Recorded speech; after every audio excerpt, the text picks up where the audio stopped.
What if everything you thought you knew about Roswell was just the surface of something far more profound? Tonight, we're not just retelling the famous story of a crash in the desert.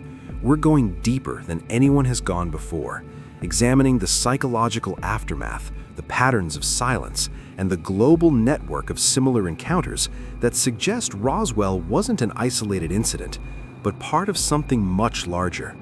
Stay with me as we uncover the hidden layers of the world's most famous UFO case and explore why, decades later, it still matters more than ever. The summer of 1947 marked a turning point in human consciousness, though most people didn't realize it at the time. While the world was still recovering from the devastation of World War II and adjusting to the new reality of atomic weapons, something happened in the high desert of New Mexico that would forever change how we view our place in the universe. But this isn't just another retelling of strange debris and military cover-ups. This is an investigation into what Roswell really represents, the moment when ordinary people were forced to confront the possibility that we are not alone, and more importantly, what that confrontation did to them. The landscape of southeastern New Mexico in 1947 was a place of profound isolation. The Foster Ranch, where our story begins, sat 75 miles northwest of Roswell, a speck of human activity in an ocean of emptiness. Mac Brazel, the ranch foreman, lived a life measured by the rhythms of nature, where weeks could pass without seeing another human being. This isolation is crucial to understanding what happened next, because when something extraordinary occurs in such profound solitude, there are no crowds, no immediate validation, just you and the impossible thing before you. On the night of July 2nd, Mac heard something that shattered the desert's ancient silence. He described it as metallic, sharp, not quite thunder, but something that tore through the air with a violence that felt unnatural.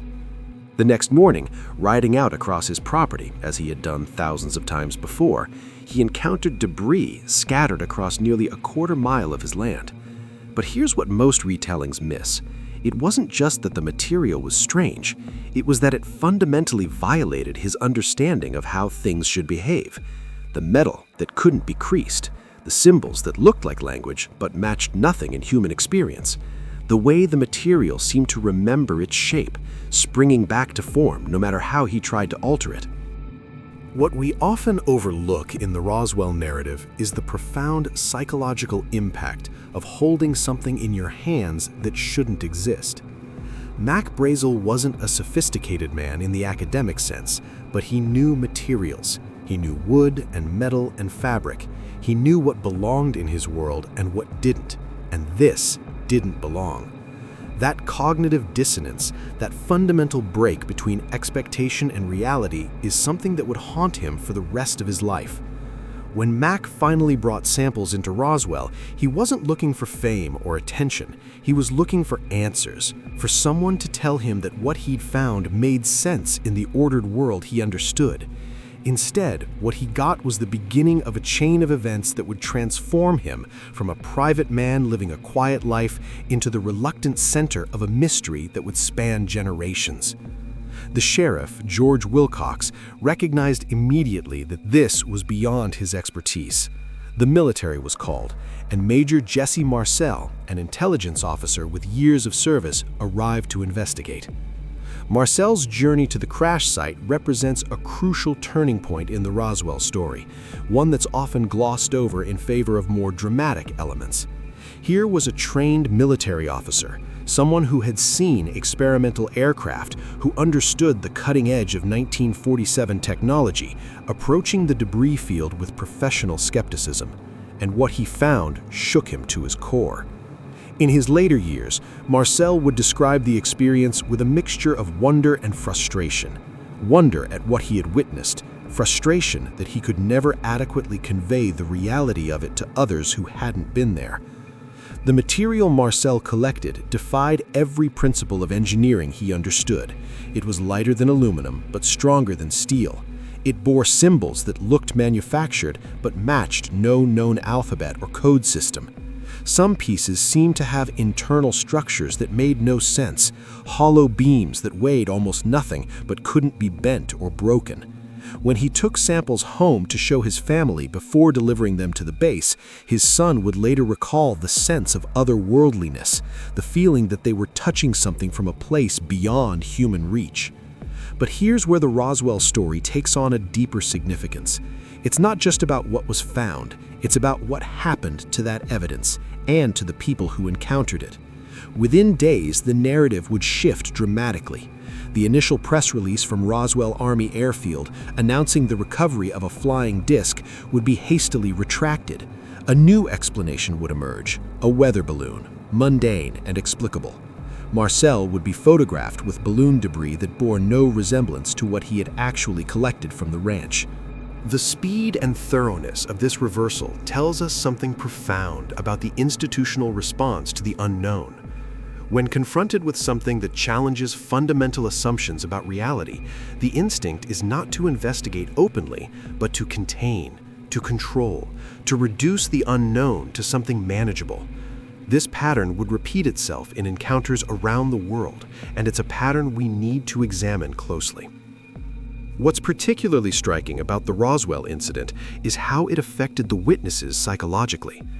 Mac Brazel's second visit to Roswell, his sudden reversal of his story, his claim that what he'd found was just a weather balloon, these weren't the actions of a man who had made a simple mistake. These were the actions of someone who had been convinced or pressured to deny the evidence of his own senses. In the following months, Mac would grow increasingly withdrawn. He would sell the ranch he had worked for years and move away from the land where the debris had fallen. Friends and family would describe a change in him, a quietness, a sense that something fundamental had broken inside him. This psychological aftermath is mirrored in countless other UFO encounters throughout history, and it's something we need to take seriously. When people encounter the genuinely unexplainable, when they see something that violates their understanding of what's possible, it doesn't just challenge their beliefs, it challenges their sense of reality itself. Some witnesses develop health problems, strange symptoms that medical science struggles to explain. Others experience vivid dreams or flashes of memory that don't feel like their own.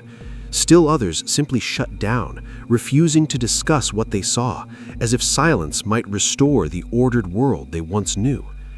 The military's response to Roswell established a template that would be followed in subsequent decades.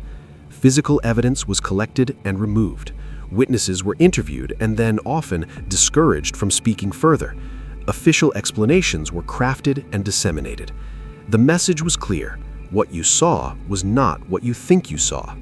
This gaslighting, this institutional denial of individual experience, created a lasting trauma that extended far beyond the immediate witnesses. But Roswell wasn't unique. It was simply the most famous example of a global phenomenon. In the document we're examining, we find accounts from Pennsylvania, Finland, England, Montana, Siberia, Quebec, Scotland, Egypt, Maine, Argentina, and Tasmania, among others. Each of these encounters shares certain characteristics. The witnesses are often isolated, alone or in small groups.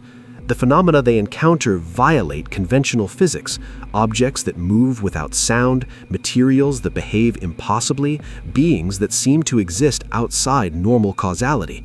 And crucially, the encounters leave lasting psychological marks. Consider the case from rural Pennsylvania in 1974, where a family watched lights hover above their barn, experienced a beam of light scanning their property, and then discovered their cattle missing with no signs of how they disappeared. The father, Harold, never recovered from the experience. He grew withdrawn, eventually selling the farm and moving away from the land his family had worked for generations. This pattern of displacement, of being unable to remain in the place where the encounter occurred, appears again and again. Or the encounter in northern Finland, where a postal worker named Karvi encountered a tall, pale figure with glowing red eyes that simply stood and watched him before pointing into the woods. Karvi developed vivid dreams afterward, fragmented memories that didn't feel like his own, chronic nosebleeds and headaches. The physical symptoms that often follow close encounters suggest something more than psychological trauma. They suggest an interaction at a physiological level, something that affects the body itself in ways we don't yet understand. The churchyard lights in Dorset, England present another pattern worth examining. Multiple witnesses over a period of weeks saw blue lights moving among gravestones, behaving with apparent intelligence.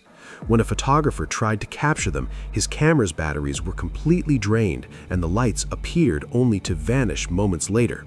After that, the phenomena stopped, as if whatever intelligence guided them had decided observation was no longer necessary or desirable. What's particularly fascinating about these global encounters is how they cluster around certain types of locations. Remote farms and ranches, isolated forests, bodies of water, abandoned or little-traveled roads.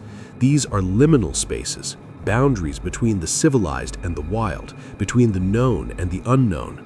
It's as if these phenomena seek out the margins, the places where human presence is tentative and nature still holds sway. The trucker's experience in Montana, where he witnessed 3 massive black triangles moving silently above the highway and then discovered he had lost time, unable to account for 31 miles of driving, reveals another crucial aspect of these encounters. Time itself seems to become unstable. Witnesses describe periods that seem to last moments but turn out to be hours, or conversely, experiences that feel extended but occupy only seconds of clock time. This temporal distortion suggests that whatever these phenomena are, they interact with consciousness in ways that go beyond simple observation.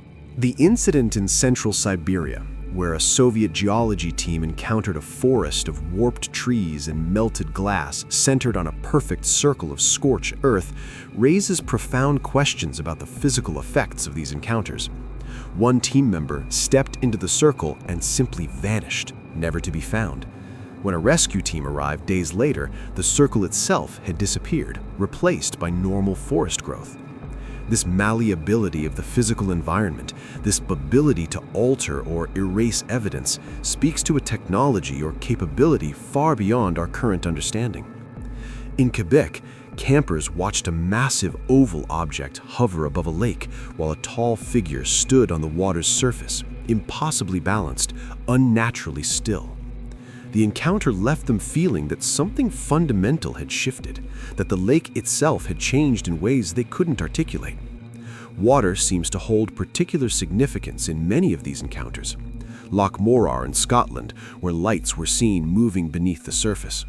The lake in Argentina, where strange lights appeared and a figure was seen standing in impossible locations. Water as a medium, as a portal, as something more than just H2O molecules in liquid form. The accounts from Egypt and Maine describe military and government installations experiencing encounters that their equipment couldn't fully capture or explain. In the Sinai, communication specialists picked up a signal on an unmarked frequency, a voice speaking in patterns that matched no known language but seemed to carry mathematical relationships. Above them, a dark spindle rotated between mountain peaks. In Maine, a weather station operator watched a sphere hover above the ocean while sensors failed and a tall figure approached through fog that moved unnaturally. These encounters near sensitive installations suggest either intense interest in human technology or perhaps attempts at communication that we lack the framework to understand. The physicist in Finland who experienced missing time after encountering a pale disk of light above a frozen lake is particularly significant.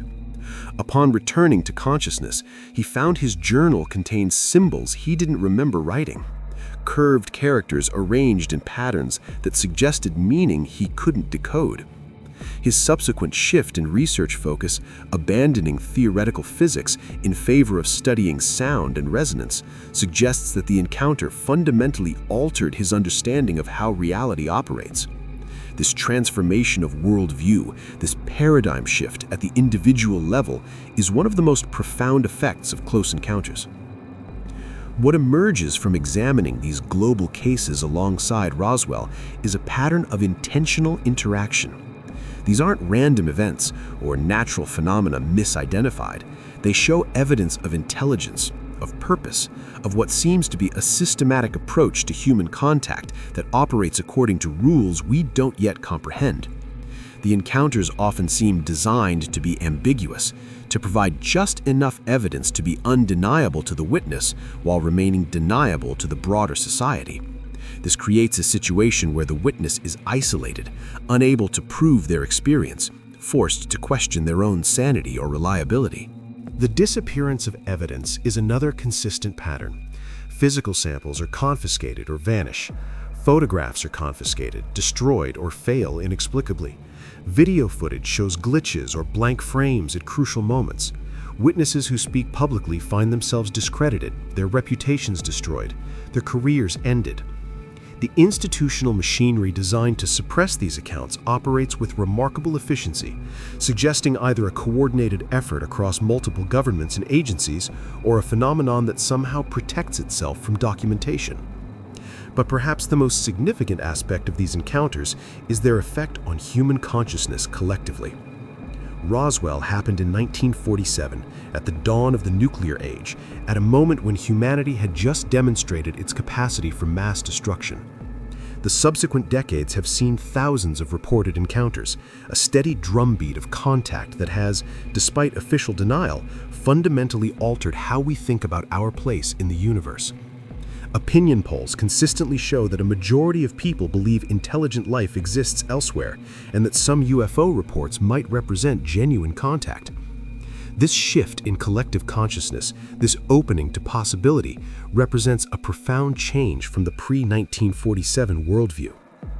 The witnesses to these encounters serve as unwitting ambassadors, carrying the knowledge of contact back into human society even as that society works to discredit or ignore them.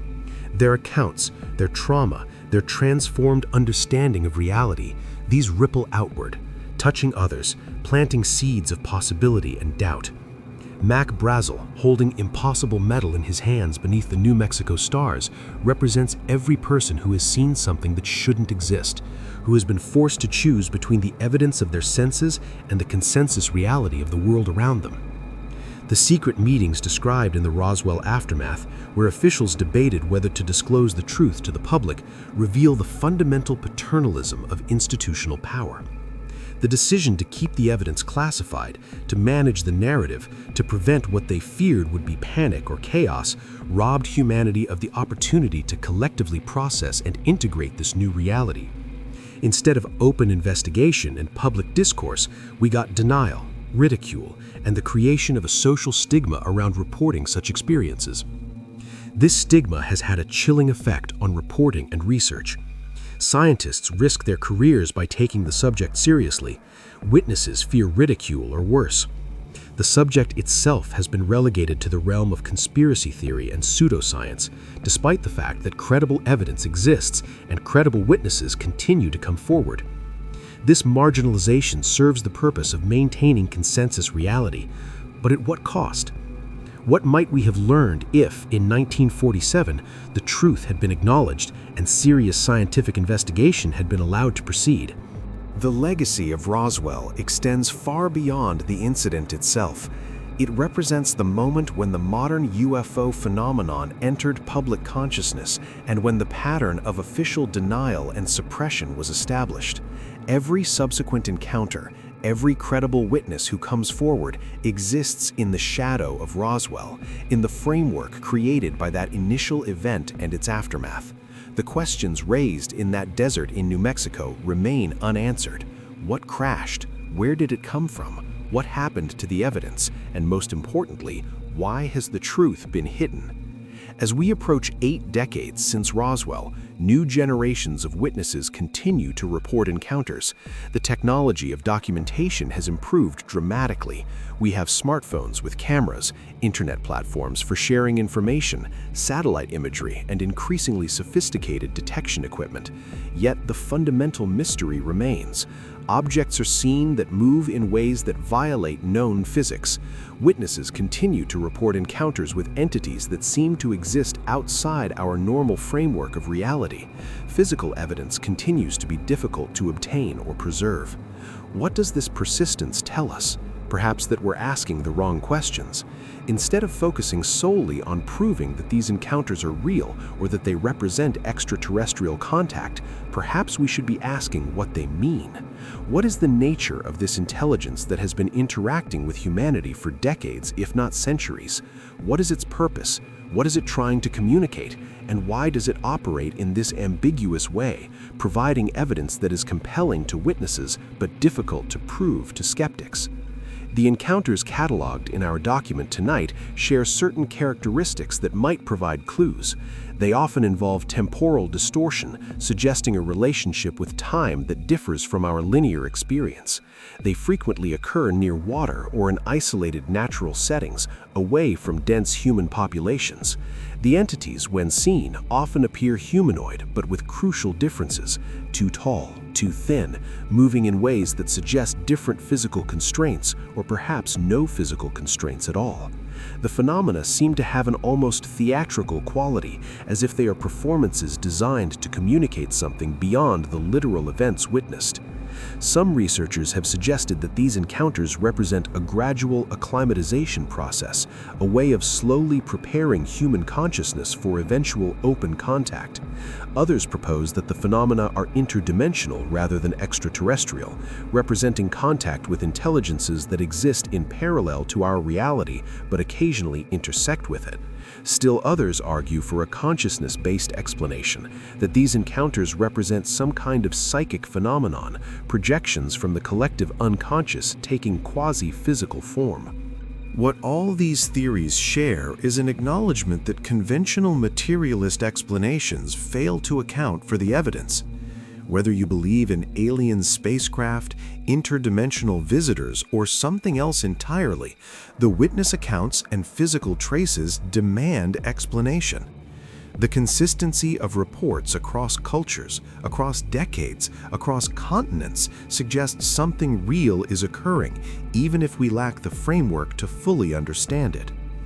The psychological impact on witnesses deserves far more attention than it typically receives. Post-encounter, individuals often report feeling changed, transformed, unable to return to their previous understanding of the world.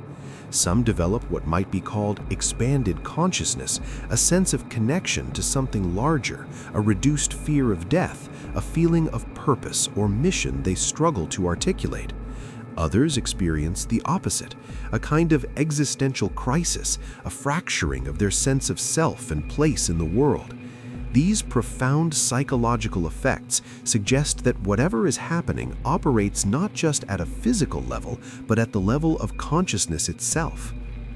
Mac Brazel's withdrawal, his move away from the land he knew, his refusal to discuss what he had found, these represent one type of response, but others react differently. Some witnesses become advocates, dedicating their lives to researching the phenomenon, to supporting other witnesses, to demanding government disclosure. Some experience a kind of spiritual awakening, interpreting their encounter through religious or mystical frameworks. The diversity of responses reflects the deeply personal nature of these experiences and the difficulty of integrating them into existing belief systems. The institutional response has remained remarkably consistent over the decades: deny, deflect, discredit. When denial becomes impossible, offer alternative explanations: weather balloons, atmospheric phenomena, secret military tests. When witnesses persist, attack their credibility, their mental stability, their motives. This playbook, established with Roswell, has been applied countless times since. Yet slowly, cracks are appearing in the wall of official denial. In recent years, governments have begun to acknowledge that unknown aerial phenomena exist and that they represent a potential national security concern. Military pilots have come forward with accounts of encounters with objects that perform maneuvers beyond current human technology. Official investigations have been announced, though their findings remain largely classified. This gradual shift toward acknowledgement, while still far from full disclosure, represents a significant change from the blanket denials of previous decades. What would full disclosure look like? What would it mean for humanity to collectively acknowledge that we have been and continue to be visited by or in contact with non-human intelligence? The implications stagger the imagination. Every aspect of human society, our religions, our sciences, our philosophies, our sense of ourselves, would have to be reevaluated. The secret keepers, those who have maintained the cover-up for decades, may argue that humanity isn't ready, that disclosure would cause chaos, panic, or the collapse of social order. But perhaps the opposite is true. Perhaps the denial, the gaslighting, the suppression of truth has caused more harm than honesty ever could. The witnesses to these phenomena, from Mac Brazel in 1947 to the countless individuals who have had encounters since, deserve better. They deserve to be believed, to be taken seriously, to have their experiences investigated rather than dismissed. They deserve to live in a world where seeing something extraordinary doesn't mean being labeled crazy or delusional. And we, collectively, deserve the truth about what has been interacting with humanity for all these years. As we close this deep investigation into Roswell and the global phenomenon of unexplained encounters, we're left with more questions than answers. But perhaps that's appropriate. Perhaps the point of these encounters is not to provide answers, but to provoke questions, to shake us out of our certainty, to remind us that the universe is far stranger and more complex than our current understanding allows. Mac Brazel, standing in that New Mexico desert in 1947, holding impossible metal in his weathered hands, represents all of us confronting the limits of our knowledge and being forced to acknowledge that there is more to reality than we have been taught. The story of Roswell continues to unfold. New witnesses come forward, new evidence emerges, and slowly, grudgingly, the official narrative begins to shift. Perhaps in our lifetimes we will see the truth fully revealed. Perhaps the next generation will grow up in a world where contact with non-human intelligence is acknowledged fact rather than fringe belief. Until then, we listen to the witnesses, we examine the evidence, and we keep asking questions. Because in the end, the willingness to ask difficult questions, to challenge official narratives, to remain open to possibilities that mainstream science dismisses, that is what defines the search for truth in any field. Tonight, as you drift towards sleep, think about those desert nights in New Mexico, about Mac Brazel watching the stars and wondering what had fallen from them. Think about all the witnesses since, scattered across the globe, each carrying the burden of knowledge they cannot prove and a society that refuses to believe. Think about what it would mean if they are right, if we truly are not alone, if something has been watching, interacting, waiting for us to be ready to see. The truth is out there, not in the sense of some distant theoretical possibility, but right here, embedded in witness accounts, in physical traces, in the changed lives of those who have encountered the unknown. All we have to do is open our eyes and have the courage to see.